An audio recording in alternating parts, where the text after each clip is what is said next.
ሰላምታችን በያላችሁበት ድረስ የተወደዳችሁ የቻናላችን ቤተሰቦች ከብላክ ላይን ሚዲያ የዕለቱን አዳዲስ መረጃዎችን ማስደመጥ እንጀምራለን። አርበኛ ዘመነ ካሴ ትግል የወጣሁት አማራን ላነግስ እንጂ እኔ ልነግስ አይደለም አለ። የአማራ ፋኖ በተለያዩ የአማራ ግዛቶች ከአገዛዙ ኃይል ጋር እየተናነቀ ነው። ከባድ ውጊያ እየተደረገና ፋኖ ድል እያደረገ መሆኑን የሚወጡ መረጃዎች ጠቁመዋል። ዝርዝሩን ታደምጡታላችሁ። ሻምበል መሪውን ጨምሮ ያገዛዙ የጸጥታ ኃይሎች ፋኖን ተቀላቅለዋል። ፋኖም ለሚቀላቀሉት ኃይሎች ከፍተኛ ሽልማት አዘጋጅቷል። ዝርዝር ጉዳዮችን ይዘናል። የብልጽግና ጦር እስከ ግንቦት 30 2017 ዓ.ም ድረስ እጅ እንዲሰጥ የመጨረሻ እድል ተሰጥቶታል። ጠንካራ ውሳኔም ተወስኗል። በቆይታችን ታደምጡታላችሁ።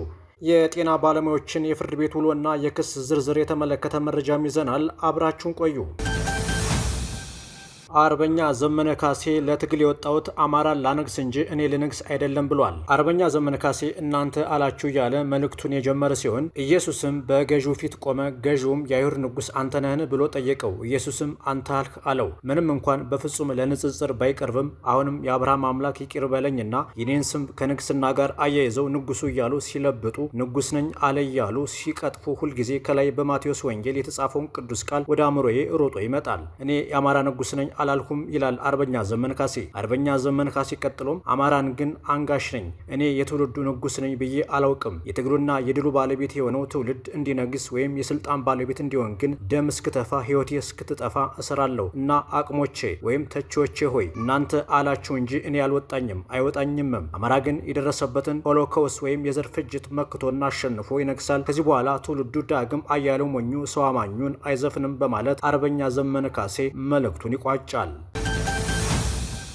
ሻምበል መሪውን ጨምሮ ያገዛዙ የጸጥታ ኃይሎች ፋኖን ተቀላቅሏል። በጃዊ ወረዳ የነበረው የብልጽግና ጦር አባል የነበሩ የሻምበል መሪን ጨምሮ 3 ወታደሮች ለነጋሽ ብርጌድ ጃዊ ክፍለ ጦር እጃቸውን መስጠታቸው ተሰምቷል። በክልሉ የተለያዩ አካባቢዎችም ካገዛዙ እየከዱ ፋኖን የሚቀላቀሉ አባላት ቁጥር እየጨመረ ነውም ተብሏል። ወታደራዊ አዛዦችን ጨምሮ እየከዱት መሆኑን ያስደነገጠው ብልጽግና በርካታ ደህንነቶችን አሰማርቶ ቢከታተልም ውጤታማ መሆን እንዳልተቻለም ተነግሯል። በጎጃም ቀጠና በየአካባቢው እየደረሰበት ያለውን ከባድ ምት፣ ምርኮ፣ የሰራዊት መክዳት መቋቋም ያቃተው ወራሪ ኃይል የራሱን አባላት መሳሪያ ደርድሮ ፎቶ በማንሳት ማረኩ የሚል የቅጥፈት ዜና እየሰራ እንደሆነ የአማራ ፋኖ ብሔራዊ ኃይል የጎጃም ቀጠና ቃል አቀባይ ፋኖ ማርሸት ፀሐዩ ገልጿል። በየአውደ ውጊያው ትጥቁንም ስንቁንም ከነተዋጊው እየተቀበልነው ነው፣ አውደ ውጊያውም ተጠናክሮ ቀጥሏል ብሏል። አዲሱ ትውልድ ጨፍጫፊዎችን፣ አምባገነኖችን፣ መሀይሞችን፣ ሀገር ዘራፊዎችን ጠራርጎ ሀገሪቱን ያስተካክላል ያለው ፋኖ ማርሸት በአብዛኛው የሀገሪቱ ክፍል የፋኖ አደረጃጀት ጠንካራ ህዝባዊ መሰረትን በመያዝ እየሰራ መሆኑን ጠቅሷል። ኢኮኖሚውን፣ አጀንዳውን፣ ህዝባዊ መሰረቱን ፖለቲካ ቁመናውን የነጠቅ ነው። የአብይ ኃይል ለመጨረሻ ጊዜ ወታደሩን እንዳይነጠቅ ከፍተኛ ጥረት እያደረገ ቢሆንም ሁሉም ነገር ከእጁ ሊወጣ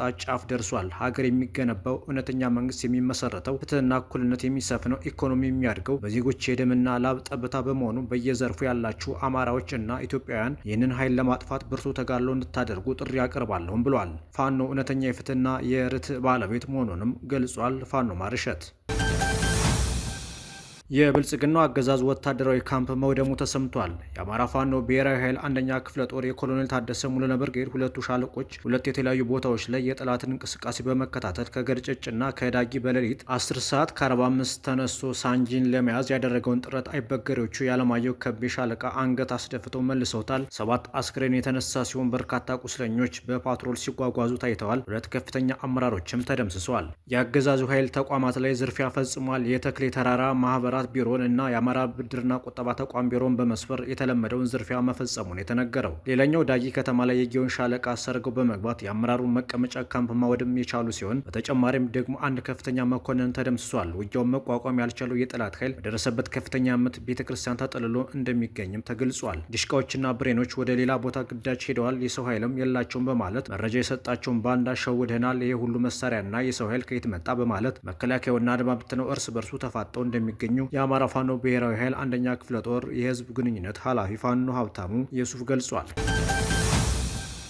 የአማራ ፋኖ ብሔራዊ ኃይል ሜጀር ጀነራል ውባንት አባተ አንደኛ ኮር ጉና ክፍለ ጦር ስቴዲንሳ ብርጌድ አንዳቤት ብርጌድ እና የኮሩ ተወርዋሪ ኃይል መካና ኢየሱስ ከተማ ዘልቆ በመግባት በከተማው የመሸገውን ጠላት የውባንተ ልጆች ገርፎታል። በርካታ ኃይልም ተደምስሷል። የአገዛዙ ኃይል የቻለውን ሁሉ የሞከረ ቢሆንም የማይበገሩት ስቴዲንሳዎች ያሻቸውን ሁሉ ለመስራት ግን የበገራቸው አልነበረም። በጠላት በኩል አያሌ ጠላት ሞትና ቁስለኛም ሆኗል። ራስ አሞራ ውበነ ኮርም በሰሜኗ ጎንደር ቀጠና ዘልቆ ለመግባት ሁሉን አቅሙን ያንቀሳቀሰውን የብርሃኑን ጁላ ኃይል በአጀሬ ጃኖራ በዛሪማ በወገድ በጥራሪያና በሌሎችም አካባቢዎች አይቀጡ ቅጣት ቀጠውታል።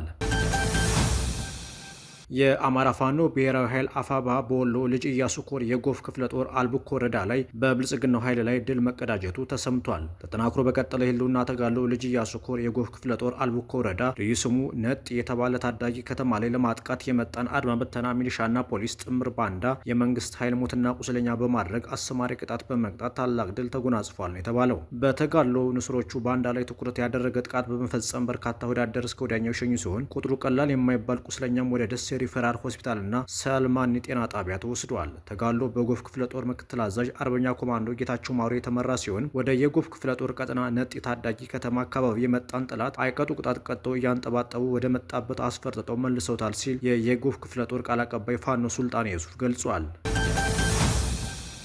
በአማራ ፋኖ ብሔራዊ ኃይል የቀየታ የወፍታዊ ንጉሥ የስድስተኛ ክፍለ ጦርም ታላቅ ውጊያ አድርጓል። ወራሪው ሰራዊት የጅበላ ሞተራ ብርጌድን በአምስት አቅጣጫ ማለትም በፈንድቃ፣ በደብረ ኤልያስ፣ በቸር ተከል መገንጠያ፣ በየቦ ማርያምና ቦራቡር በተባሉ አቅጣጫዎች በጠዋቱ ከበባ ለማድረግ እጅግ ብዙ ቁጥር ያለው ጦር ወደ ቀጠናው አስገብቶ የነበረ ቢሆንም የብረት አጥሮቹ በረኞቹ የጅበላ ሞተራ ፋኖች ግን መንገድ ላይ በመጠበቅ በእሳት አለንጋ ሲገርፉት ውለዋል። ውጊያው በዋናነት በቸር ተከልና በሊባኖስ ግንባሮች የተካሄደ ሲሆን በእነዚህ ግንባሮችም በርካታ ቁጥር ያለው የአገዛዙ ኃይል ተደምስሷል። በተለይም በሊባኖስ በኩል መንግስት በከፍተኛ ሁኔታ በመመታቱ እስከ ምሽት ድረስ አስክሬንና ቁስለኛውን ሲያጓጉዝም ውሏል። በዚህ ውጊያ በሊባኖስ ግንባር ብቻ 12 አስክሬንና 35 ቁስለኛም ተነስቷል።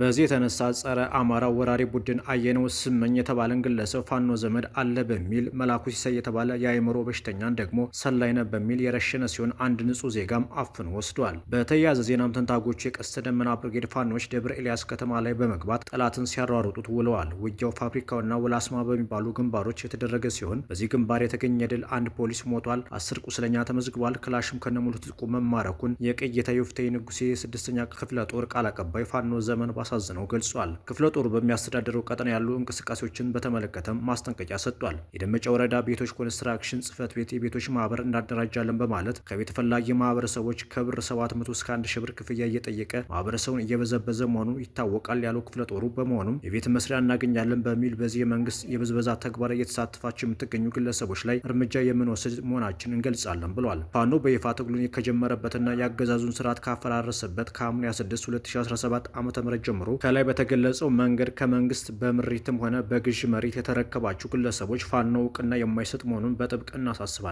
ያለው። በተጨማሪም የግለሰቦችን ሀብትና ንብረት ለመሸጥ የምትሯሯጡና ይህንም እንዲያስፈጽሙላቸው ከጠላቶቻችን የብልጽግና ካድሬዎች ጋር የምትለማመጡ ግለሰቦች አቶ አለማየሁ ከተማ፣ አቶ ዮሐንስ አፈወርቅ፣ 10 አለቃ ይርጋ ጥበቡ፣ 10 አለቃ ያየህና ሌሎች ስማቸው ያልተጠቀሰ ግለሰቦች ከዚህ ተግባራቸው እንድትታቀቡ፣ የማትታቀቡ ከሆነ አስፈላጊውን እርምጃ የምንወስድ መሆኑን በጥብቅ እናሳስባለን ብሏል።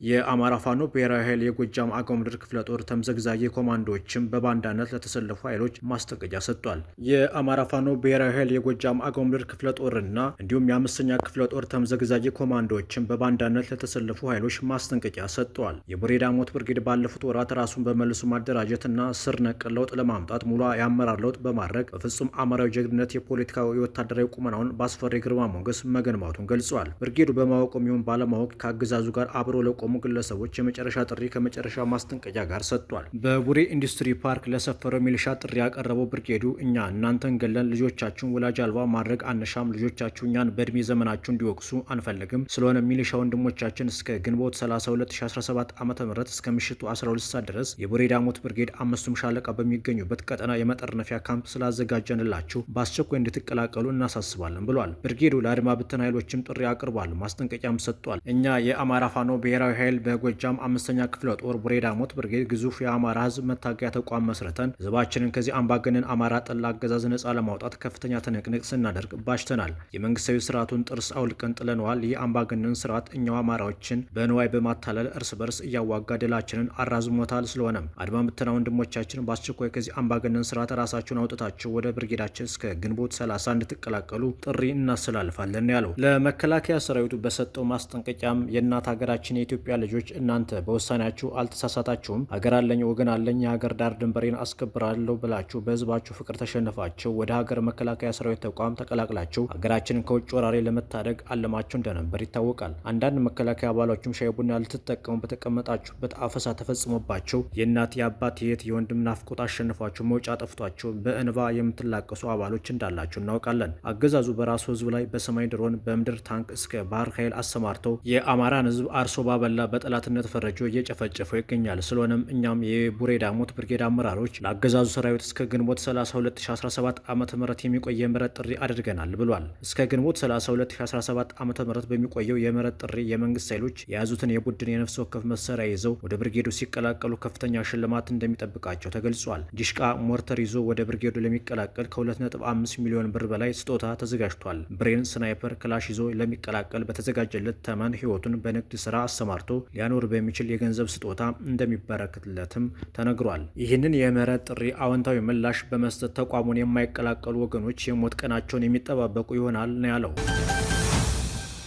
የአገዛዙ አሽከር የነበሩ የሚሊሻ አባላት በቁጥጥር ስር መዋላቸው ተሰምቷል። በሸበል በረንታ ወረዳ የኤድዋ ከተማ የአማራ ፋኖ ብሔራዊ ኃይል 8ኛ በላይ ዘለቀ ክፍለ ጦር ሽፈራው ገርባው ብርጌድ በኤድዋ ከተማ ሰርጎ በመግባት ሁለት የአገዛዙ ቅጥረኛ ሚሊሻ አባላትን ኮማንደር ይልቃል ጌታቸውና ሚሊሻ ደረጃ አለባቸው የተባሉ የኤድዋ 01 ቀበሌና የገዳያሱ ቀበሌ ተወላጅ የሆኑት በሽፈራው ገርባው ብርጌድ በቁጥጥር ስር ውለዋል። ሽፈራው ገርባው ብርጌድ በኤድዋ ከተማ ሰርጎ በመግባት ሁለት ሚሊሻ ቁስለኛም አድርጓል። የአገዛዙ ኃይል ደግሞ በሸበል በረንታ ወረዳ ሰማይ ዱርና ወፍተማ ቀበሌ የአርሶ አደሮችን የቀንድ ከብት ዘርፏል። በሌላ የቀጠናው መረጃም ዛምበራ ብርጌድ ግንቦት 12 2017 ዓ.ም የጀመረው ውጊያ እንደቀጠለ ነው። በደጀን ወረዳ ጥንችት ቀበሌ ውጊያው ቀጥሎ የዋለ ሲሆን የመንግስት ኃይል ዲሽቃ ተኳሽን ጨምሮ ከ10 በላይ የተወገዱ ሲሆን ጉብያ ከተማ በሚገኘው መድኃኔዓለም ቤተክርስቲያን 3 የሚሊሻ አስከሬን ተቀብረዋል። ዛምበራ ብርጌድ የአገዛዙ መረጃ በመሆን የመጣ አንድ ግለሰብ በቁጥጥር ስር አውሏል። በዚህ የተበሳጨው የአገዛዙ ዘራፊ ኃይል ምንም የማያውቁ ለየትኛውም የፖለቲካ ፍጆታ የማይውሉ ንጹሃን አርሶ አደሮችን እየዘረፉና እያሰቃዩ ሲሆን አንድ መንገድ ጥገና የስራ የነበረን የሲኖ ሹፌር በግፍ ረሽነዋል። በተጨማሪም ወርቅ አምባ ከተባለች ቦታ ወጣቶችን አፍነው ወስደዋል። ግንቦት 14 2017 ዓ.ም 8ኛ በላይ ዘለቀ ክፍለ ጦር ዛምበራ ብርጌድ በሚያስተዳድረው ቀጠና ደጀን ወረዳ ሙዣን ተስከረ ማርያም ቀበሌ ውጊያው እንደቀጠለ መሆኑን የክፍለ ጦሩ የህዝብ ግንኙነት ኃላፊ ፋኖ ይበልጣል ጌቴ ገልጿል። ሰሞኑን የጤና ባለሙያዎች በመላው ኢትዮጵያ እያካሄዱት ካለው የስራ ማቆም አድማ ጋር በተያያዘ በጸጥታ አካላት የተያዙ ባለሙያዎች ዛሬ የፌዴራል የመጀመሪያ ደረጃ ፍርድ ቤት አራዳ ምድብ ችሎት መቅረባቸው ታውቋል። ፌዴራል ፖሊስ በጽሁፍ ያቀረበው የጊዜ ቀጠሮ መጠየቂያ ወረቀት 9 ተከሳሾች ሁከትና ብጥብጥ በማነሳሳት ወንጀል እንደተጠረጠሩ ይገልጻል። ተጠርጣሪዎቹ ከጥር 2017 ዓ.ም ጀምሮ ሌሎች ካልተያዙ ግብረ አበሮቻቸው ጋር በመሆን ከጸረ ሰላም ኃይሎች ጋር በመመሳጠር በመደራጀት እንዲሁም ተልዕኮ በመቀበል በከተማ ውስጥ ከፍተኛ የሆነ አመፅ እንዲሁም ሁከትና ብጥብጥ እንዲነሳ ለማድረግ የሚል ውንጀላ ቀርቦባቸዋል። ክሱ አክሎም በሚሰሩበት ስራ ዘርፍ ታካሚዎችን አናከምም፣ አገልግሎት ፈላጊዎችን እንዲሁም በአዲስ አበባ ከተማ ውስጥ ከፍተኛ የሆነ ሁከትና ብጥብጥ በማነሳሳት የስራ ማቆም አድማ ሲቀሰቅሱ እንደነበር ይጠቅሳል። ፖሊስ እስካሁን የአካባቢው እና የሰነድ ማስረጃዎችን ማሰባሰቡን ጠቅሶ ተጨማሪ 12 የምርመራ ቀን ጠየቀ ሲሆን ይህም በፍርድ ቤቱ ተፈቅዶለታል። ተጨማሪ ቀን ካስፈለገበት ምክንያት አንዱ ተጠርጣሪዎች ሲሰሩበት በነበረ ሆስፒታል ውስጥ በሕክምና መስተጓጎል ህይወታቸው ያለፈ በርካታ ሰዎች ስለመኖራቸው በተገኘ መረጃ መሰረት ይህንን ከተለያዩ ሆስፒታሎች በማስረጃ እስከምናረጋገጥ የሚል ነው። ላለፉት 2 ዓመታት ስራ ላይ ያልነበረችውና በቢቢሲ ፎከስ ኦን አፍሪካ ፕሮግራም ላይ በመቅረብ የጤና ባለሙያዎችን ድምጽ ያሰማቸው ዶክተር ማሌት ጉሽ ታካሚዎች ህይወት ማለፉን በተመለከተ የቀረበው ክስን ስራ ላይ እንዳልነበረች በመጥቀስ ስትከላከል ፖሊስ በውጭ ሀገራት ሆነው ከሚንቀሳቀሱ ጸረ ሰላም ኃይሎች ጋር በመተባበር የሚል ውንጀላ አቅርቧል። በዛሬው ዕለት ከዶክተር ማሌት በተጨማሪ ተይዘው ፍርድ ቤት የቀረቡት ዶክተር ሳሙኤል ኃይሉ፣ ዶክተር ሚኪያስ አለም፣ ዶክተር ሩት አማረ፣ ዶክተር ኃይለ ኢየሱስ ንጋቱ፣ ሚካኤል ተሰማ፣ ጃፋር አብጁላል፣ ኡስማን አዋይ እና አለባቸው አፋቄ ናቸው። የኢትዮጵያ ሰብአዊ መብቶች ኮሚሽን ኢሰመኮ በበኩሉ ዛሬ ባወጣው መግለጫ በሕክምና ተቋማት በመካሄድ ላይ ያሉ የስራ ማቆም አድማዎች ለሰብአዊ መብቶች ጥሰቶች በር እንዳይከፍቱ ትኩረት ሊሰጣቸውና ዘላቂ መፍትሄ እንዲያገኙ ማድረግ ይገባልም ብሏል። ኢሰመኮ አንዳንድ የሕክምና ባለሙያዎች የደሞዝና ከስራ ሁኔታ ጋር የተያያዙ ጥያቄዎችን መንግስት እንዲመልስ ሰጠናል ያሉትን የ30 ቀናት የጊዜ ገደብ ግንቦት 3 ቀን 2017 ዓ.ም መጠናቀቁን ተከትሎ በመንግስትና በሕክምና ባለሙያዎች በመወሰድ ላይ የሚገኙትን እርምጃን በመከታተል ላይ እገኛለሁ ብሏል። ወደ ውጭ ዜና ስናመራ የሐማሱ መሪ መሐመድ ሲንዋር ሳይገደል እንዳልቀረ የእስራኤል ጠቅላይ ሚኒስትር ገለጹ። የሐማስ መሪ መሐመድ ሲንዋር ባለፈው ሳምንት በእስራኤል መከላከያ ኃይል ሳይገደል እንዳልቀረ የእስራኤል ጠቅላይ ሚኒስትር ቤንያሚን ኔታንያሁ ትናንት ለጋዜጠኞች ተናግረዋል። ኔታንያሁ ረቡዕ ማምሻውን በሰጡት ጋዜጣዊ መግለጫ በ10 ሺዎች የሚቆጠሩ አሸባሪዎችን አስወግደናል ብለዋል። ኔታንያሁ አክለውም የሐማሱ መሪ መሐመድ ሲንዋርን ጨምሮ ሌሎች የሐማስ አመራሮች መገደላቸውን ተናግረዋል። መሐመድ ሲንዋር ተብሎ የተጠቀሰው የሐማስ መሪ በደቡባዊ ጋዛ በእስራኤል መከላከያ የተገደለው የቀድሞ የሐማስ መሪ ያህያ ሲንዋር ወንድም ነው። መቀመጫውን ለንደን ያደረገው የሳውዲ አረቢያ የዜና ማሰራጫ ሻርክ አልአወስ የመሐመድ ሲንዋር ሞት ከ2 ቀናት በፊት ለቤተሰቦቻቸው መርዶ መነገሩን ምንጮቹን ጠቅሶ ዘ ጀሩሳሌም ፖስት ዘግቧል። የሐማስ የፖለቲካ ቢሮ ኃላፊ የሆኑት ኦሳማ ሐማዳን በበኩላቸው ለቴህራን ታይምስ እንደተናገሩት ይህ እስራኤል በሆስፒታል ላይ ያደረሰውን የቦምብ ፍንዳታ ለመሸፋፈን ያቀረበችው ውሸት መሆኑን ተናግረዋል። በጋዛ የሚገኘው ወንድማችን መሐመድ ሲንዋር በሕይወት አለ ያሉት ኃላፊው አሁንም ጠላትን በጽኑ ይዋጋል ሲሉም አብራርተዋል። የተወደዳችሁ ቻናላችን ቤተሰቦች የዛሬ መረጃዎቻችን እነዚህ ነበሩ። አብራችሁን ስለቆያችሁ እናመሰግናለን። ጤና ይስጥልን።